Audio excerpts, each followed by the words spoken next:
Though, would it be lovely to go and churn your own butter? Sure, maybe. I don't have time for that. There's going to be moments where you feel as though a story is being told about some caricature of you that actually has nothing to do. Oh my God, can we just talk about how Meghan Markle literally torpedoed her entire reputation in less than 30 seconds? I mean, this was supposed to be the interview, the one that saved her image, that polished her brand, that made her look like the woman on top of it all. Instead, it was the exact opposite. This Bloomberg interview turned into a spectacular meltdown, the kind you can't look away from, the kind where you're just sitting there with your mouth wide open thinking, did she seriously just say that? Search for your name, and there's like 1,000 different news stories about 1,000 different things. Yes. And so...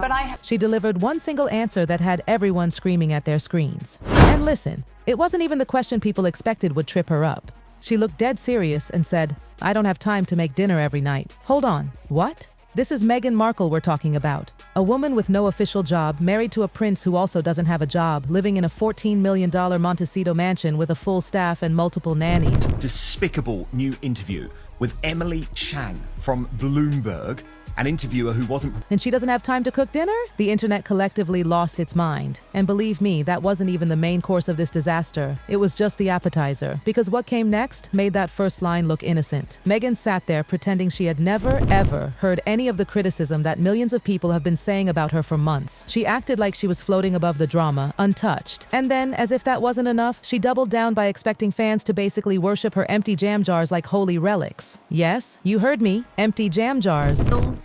Like, you literally put out a series about your life in the royal family.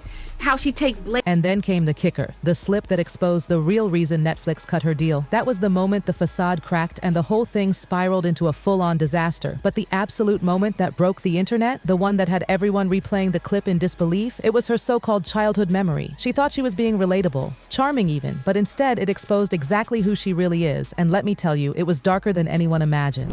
This is a woman who is trying to create a narrative and make other people feel as if, oh, you know, This wasn't just a slightly awkward interview. No, this was a total breakdown disguised as a polished media appearance. The commentary afterwards was savage, but honestly, it was necessary. Because Meghan revealed more about herself in this one interview than she ever intended. It completely changed how people see her, forever. The whole thing kicked off with what could only be described as the worst acting performance of Meghan's career. She was asked about people criticizing her for glorifying homemaking, and her response? I get to share the me that's been here for so long that people maybe haven't had the same visibility to.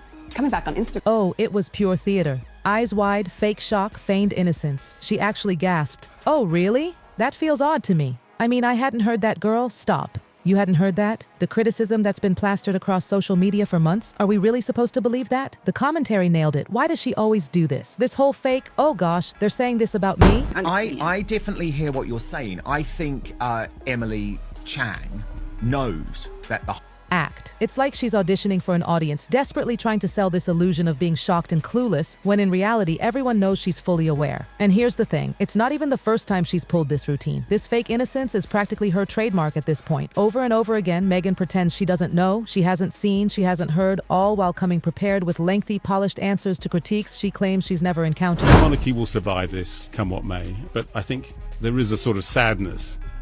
I think now that it's become... And that's where the whole act falls apart. Because if she truly hadn't heard the criticism, why was she already locked and loaded with responses? How do you prepare rebuttals to arguments you supposedly didn't even know existed? The performance was cracking and fast, but oh, it only got worse from there. Because then came the line that had everyone clutching their heads in disbelief. With a straight face, Meghan Markle told the world she doesn't have time to make dinner every night. Let's just pause on that. This is a woman married to Prince Harry who literally doesn't work. She has an army of nannies. Successful in their own right.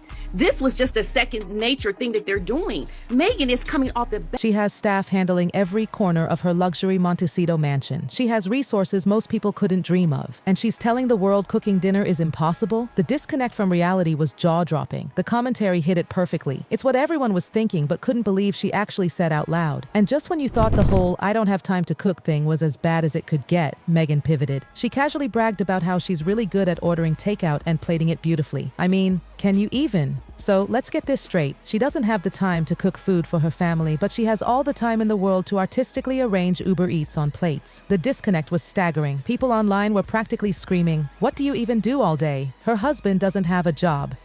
She has nannies, she has staff, and she's seriously sitting there trying to convince us that ordering food and wiping plates is some kind of talent? The commentary dragged her to filth for this, and honestly, it was deserved. And then, oh my God, came one of the most ridiculous parts of the entire interview, her obsession with wiping the sides of plates. Yes, you heard that correctly. Even for her kids' meals, she said she takes the time to wipe the edges so they look a little more beautiful. Like, Meghan, what are you doing? Who cares if the mashed potatoes have a smudge on the rim of the plate? The kids don't. The rest of us don't. We just want to eat. The whole thing felt insulting, honestly. Every working parent out there is hustling between jobs, school runs, cooking, and actual responsibilities. And here's Meghan, polishing the side of a plate like it's a centerpiece at a royal gala. The commentary called it exactly what it was: tone-deaf, shallow, and just plain embarrassing. But hold on, because this interview wasn't done spiraling yet. Meghan then launched into bragging about her so-called business success. She proudly claimed her products were selling out so quickly that it was actually a problem.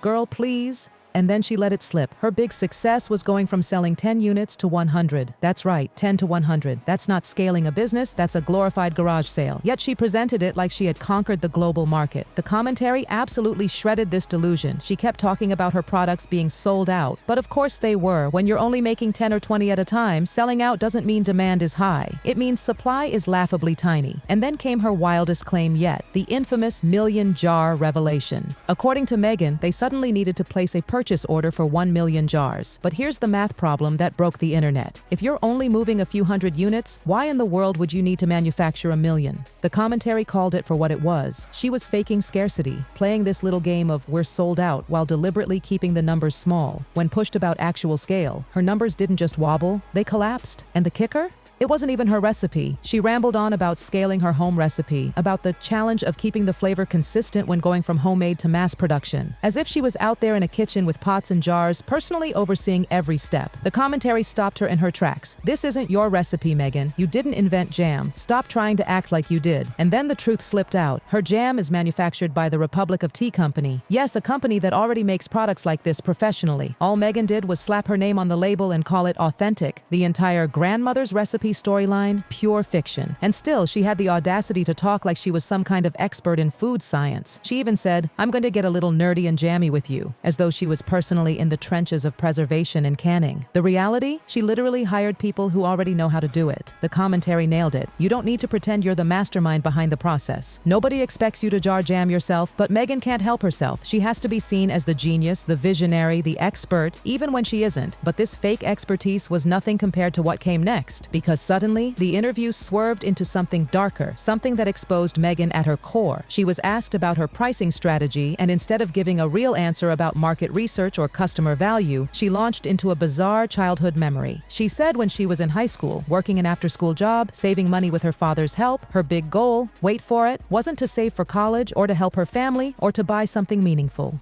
Number. Her obsession was buying a shirt that said BB, and if it had rhinestones on it, oh, that was the dream. This was her grand formative childhood memory. Not family, not hard work, not personal growth, but saving every penny just so she could buy a status symbol to look richer than she was. The commentary ripped it apart. She was literally remembering her father supporting her, raising her, and what sticks out? A rhinestone BB shirt. That was her value system even as a teenager. Not gratitude, not ambition, just appearances. And decades later, nothing has changed. It's the way she framed it too. She didn't talk about product design or brand identity or sustainability. No, she framed it like fans would feel lucky to own a leftover container from her kitchen empire, as if displaying an empty jam jar on your desk is some kind of honor. The commentary put it bluntly. What kind of person thinks this highly of themselves? And then came the smoking gun. Meghan revealed, without even realizing it, that she owed Netflix a lot of money. Yes, owed. That's why they partnered with her business. This wasn't investment. This was debt collection. She tried to frame it like Netflix was so inspired, so supportive, that they wanted to be involved in her brand. But the truth was brutal. Her projects had flopped so badly, she was in the red with the streaming giant. They basically said, "You can't pay us back in cash, so we'll take a piece of your little jam venture instead." And she's trying to present this financial disaster as a strategic power move. It was painful to watch. The desperation was dripping from every word. And of course, when things get tough, Meghan always goes back to her favorite card to play: the victim. As the interview wound down, she pulled out her well-worn script, painting herself as the victim of a machine. According to her, the media's negative coverage isn't because of anything she does, oh no. It's because there's this giant, greedy machine that churns out negative stories just to make money. There is a very powerful machine, she said, implying that her critics don't actually exist, they're just fake creations of the press. But here's the hypocrisy. She says this while sitting in her $14 million mansion using media platforms to promote her overpriced jam. She wants the spotlight, the fame, the sales, but none of the criticism that comes with it. She wants the platform, but not the accountability. The commentary clapped back hard. They called it out. How can she claim to not see the criticism when she constantly responds to it in detail? How can she whine about negativity while cashing in on interviews and PR appearances? You can't have it both ways. And then, the most jaw-dropping part, she said people don't actually know her. That all the criticism is about a version of her, not the real Meghan. But the truth, we do know her, because every time she opens her mouth in interviews like this, she tells us exactly who she is. She exposes herself with every contradiction, every fake performance, every carefully staged answer that collapses under scrutiny. By the end, what was supposed to be a comeback interview had become a total unmasking.